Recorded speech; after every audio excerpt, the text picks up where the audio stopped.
Ladies and gentlemen, my name's Paul, hope you're having an amazing day. By golly gosh, over the past 24 or so hours there has been a lot of development in the world of technology, including some supposed performance data for the 7950X 3D, and as a spoiler, it is very fast indeed. Nvidia cutting the price of the RTX 4080 as well as the release date for the 4070 Ti. And we're going to get into all of that after this message from the video's sponsor. If you're running a copy of Windows 10 which isn't activated, of course, not only do you have to worry about the missing customization options, but there's also that annoying Windows desktop watermark reminding you to activate. Today's video is sponsored by whokeys.com, and they have an excellent price on Windows 10 Professional as well as home keys.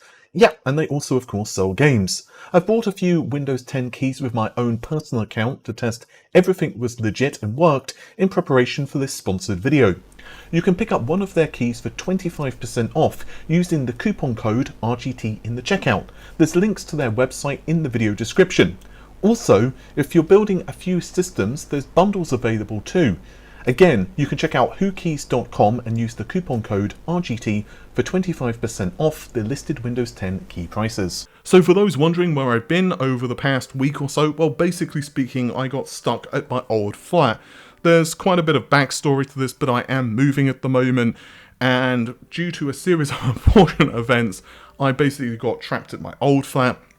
I've discussed it more about it on Twitter. There's nothing wrong, I'm not, dying or anything like that. But yeah, basically just stuff happened, and I wasn't really expecting to be there as long as I ended up. As I said, talked about a little bit on Twitter. But let's talk about the tech stuff, shall we? Let's start things out with kind of a fun one. And it is the RTX 4080. Specifically, the fact that there's going to be a price cut, allegedly. This is courtesy of my drivers. I'll leave, of course, a link to it in the video description. It is Chinese, so if you don't speak Chinese or read Chinese, then you're going to have to, of course, use a friend and buddy Google Translate. Now, allegedly, in mid-December, there's going to be a price cut for the RTX 4080. As far as I understand, it's only going to be the 4080 which receives this price cut. I just want to put a small asterisk there for a moment, because there's also a competing story that both the 4090 and 80 have received a 5% price cut in Europe. I'll leave a link to this in the video description. It's a WCCF Tech article, but 3dcenter.org have actually provided a little more clarification to this. Basically, it's to do with the dollar/euro exchange rate. So I don't think this is the same story. I think they are not, the same thing at all. So you've got this price cut, and if you live in Europe, but also the price cut from Nvidia themselves, because the 4080 is just not selling. And now some people are reporting this as it's like, oh, AMD are putting on the pressure to Nvidia, because obviously the 7900X TX is going to cost like $999 US. But there are already multiple reports that the stock for the 7900X TX is going to be low. And I've got to tell you guys, I'm hearing really mixed things. I'm being told that AIB cards are either going to be very limited or pretty much essentially non-existent at launch, but of course you will get reference cards. Now, others are also reporting that there's going to be very limited stock of the 7900 series. I honestly don't know, because some people are telling me that the reference cards is going to be a decent chunk of them, and others are saying no, it's just going to be limited across the board. Personally speaking, I really don't know how I feel about this. That's why I'm not mentioning this as a main topic. I'm just throwing it in here as kind of something for you to keep your eyes on, if you are eyes focused on, if you are interested in a Radeon 7000 series GPU.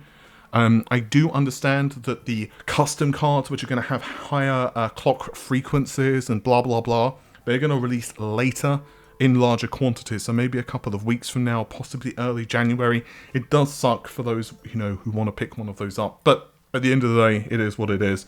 I'm hoping that there will be bountiful, there will be plentiful in supply. But getting back to the 4080 price cut, I don't think this has anything to do with RDNA 3. What it does have to do with is the fact that the 4080 is selling like, well, I was going to say selling like shit, but you can at least use that for manure. Like, I don't think the 4080 is able to sell at this point, because like there's just no reason to buy it. The 4090 has not exactly been, you know, super readily available. It's not where you can buy every model easily, but you can now buy a 4090 with a little bit of perseverance. And the problem is that the 4080, you know, even the mid-range 4080s, they are getting close to the 4090 cards. Like, why would you buy it?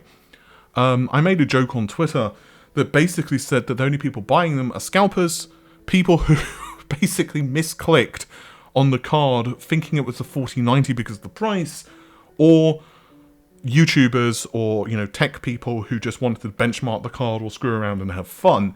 And I'm pretty sure that this is the case. Now, if the 4080 gets a price cut, I do suspect that $1099 or $999 is a good price for it. I'm curious to hear what you guys think. Honestly, I think the 4080 is a really nice card. There is absolutely nothing wrong with it. It doesn't have any technical issues. It's not like it, you know, sucks or anything like that. It's just too expensive. The whole reason they priced it like that, as everyone knows, is because of the RTX 30 cards. But ultimately, the 30 cards seem to be drying up now. The whole GPU market for used cards is just, I mean, God knows. Like, I've pretty much given up trying to actually figure out what the hell's going on, because it seems to just, like, prices just are all over the shop, and if you live in one region, it's completely different to another region. But moving on to the 4070 Ti, this is just a quick thing. An Italian retailer, Draco IT, I've probably pronounced that completely wrong, so I apologize. But they basically are telling us that it's going to be the 5th of January that the 4070 Ti launches, with the reviews going live a day earlier and the product unveil being the 3rd of January. Now, to give credit where credit is due, WCCF Tech have already reported this release date. I've got to tell you guys, I kind of believe it. Theoretically speaking, it would mean that the only issue I have with this release date is if the product review goes live on the 4th, we as reviewers, whomever gets a sample, are going to get this, like, usually Nvidia sends it out like 2 weeks early, roughly. So that's going to make things very interesting for Christmas. That's all I'll say. It's like, hey dudes, would you like some turkey? Nah, actually, I'm still benchmarking the 4070 Ti. But that's just kind of how the breaks. I mean, to be honest, it wouldn't surprise me, because CES is obviously, you know, where it is. So I honestly don't know the release date. I'm just, you know, repeating this, but it's going to be very interesting to see what Nvidia does for marketing, especially if they do cut the price of the 4080. Moving on to the final piece of news, and it is the Zen 4 X3D stuff. So as most of you know, CES is rumored to be the release, or rather the announcement date of the 7000 series Ryzen X3D processors. They basically are the same principle as the 5800 X3D. You basically take a processor and you slap a whole chunk of additional cache on it, and it really makes a huge difference in performance.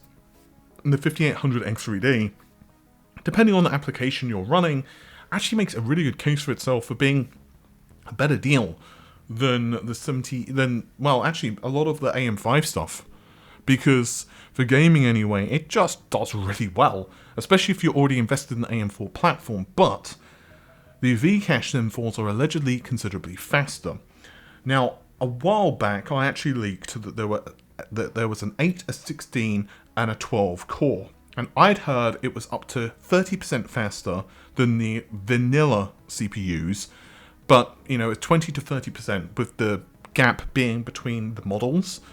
Because obviously the models themselves will have a difference in the amount of cache that's, you know, built in, the amount of threads, so on and so on, as well as the application itself, because not all applications scale as much with, you know, the cache, and some applications just plain won't do as well anyway. But on average, I was told 20 to 30%. Recently, there were some rumors of a 6-core model. I can't get it verified other than one source telling me that it's true, but recently Quasar Zone, and Amy covered this in a video, she basically let you guys know that there's, yes, they are stating that there's an 8, a 12, and a 16 core, but they've now added that it's going to be January 23rd for the release. However, this is where things get kind of interesting. They've also had some performance information just recently. And basically speaking, they are very quick.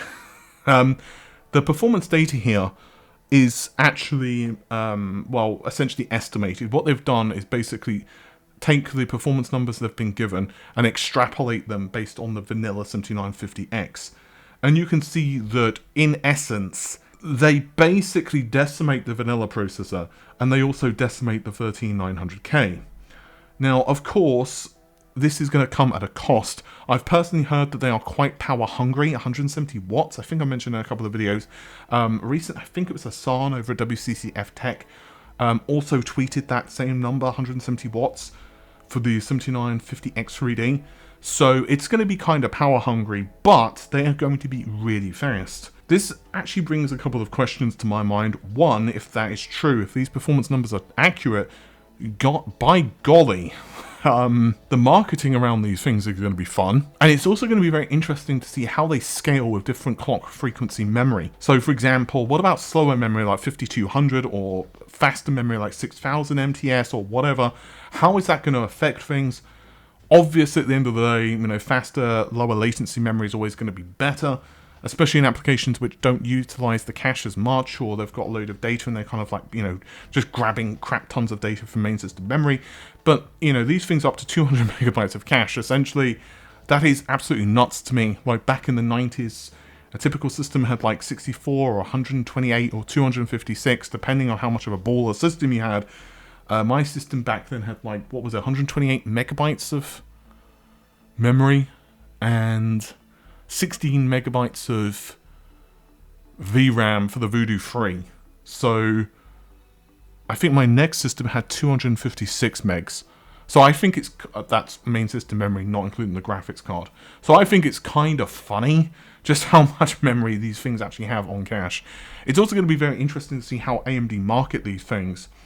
But that's just about it for this particular video. Hopefully you have enjoyed it. If you did, well, it's YouTube. You know what to do. See you soon, guys. Take care and have an amazing day. Bye for now.